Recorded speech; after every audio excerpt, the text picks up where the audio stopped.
Hi everybody, this is Allison Price with the Infused Life, and so I have an impromptu opportunity to show you something that just happened upon my plate. My husband called me. He's on his way home from work. He put a humongous gash, he says, into the palm of his hand. So he wants me to be on call for when he comes home to help him cleanse this wound and get it wrapped up. So I'm going to show you. Knowing him, it's going to be something he's going to have to take care of for a week or two.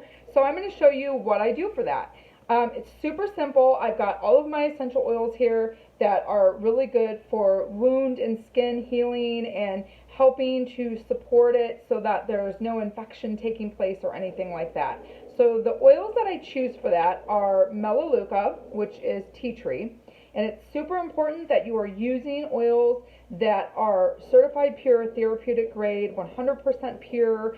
Especially with Melaleuca, it is one of the most counterfeited oils on the market, meaning that there's way more essential oil of tea tree on the market than there is actual source for the oil. So anyways, I've got Melaleuca, which is tea tree. Got my frankincense, wonderful for skin. I've got Helichrysum. Helichrysum is a must-have in our house anytime somebody gets a cut. I've got some myrrh. Myrrh's kind of known as a liquid bandage. And you'll also see, you probably can't really see, it gets very resin-like. And sometimes it's hard to even get the bottle open. Actually, I might have to hold this under some warm water. Oh no, there it goes. Very gummy. And that's just, when things come from natural sources, that's what happens sometimes. Then I've also got Roman chamomile and blue tansy. All the rage lately. Everybody's been hearing about blue tansy ever since Vogue magazine featured it for its properties with your skin. So this is what I do, okay? I'm taking an empty tea tree bottle and I'm going to pop the reducer cap off the top. I'm just going to use my fingernail. If you can't use your fingernail, just get a little butter knife and stick it under there. So I'm going to take that and then I'm going to fill it with the oils that I just showed you. 2, 3, 4, 5, 6, 7, 8. I'm going to do about 10 of tea tree. I'm going to do about 6 to 8 of frankincense. I'm going to do probably about 5 of Helichrysum.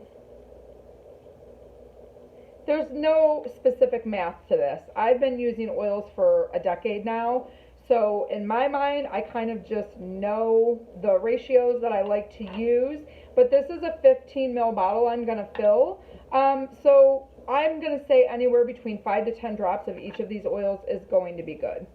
I might have to add myrrh later when I'm not doing a video because it comes out super slow, but I would add about 8 of myrrh, and then I'm just going to do about probably 2 or 3 of blue tansy, and I'm going to do about 5 of Roman chamomile, and then I'm going to top it off with water. And the reason why I'm going through this whole process and making you watch is because the next step is what makes it super cool, and I've got to leave a little bit of room for the myrrh. So then I've got this spray top. They are made to fit onto 15 ml bottles. So I popped that reducer cap off. I'm going to put the spray top on instead. Oil and water don't mix, so before we use this, we're always going to make sure to shake it together to emulsify the oil and water together.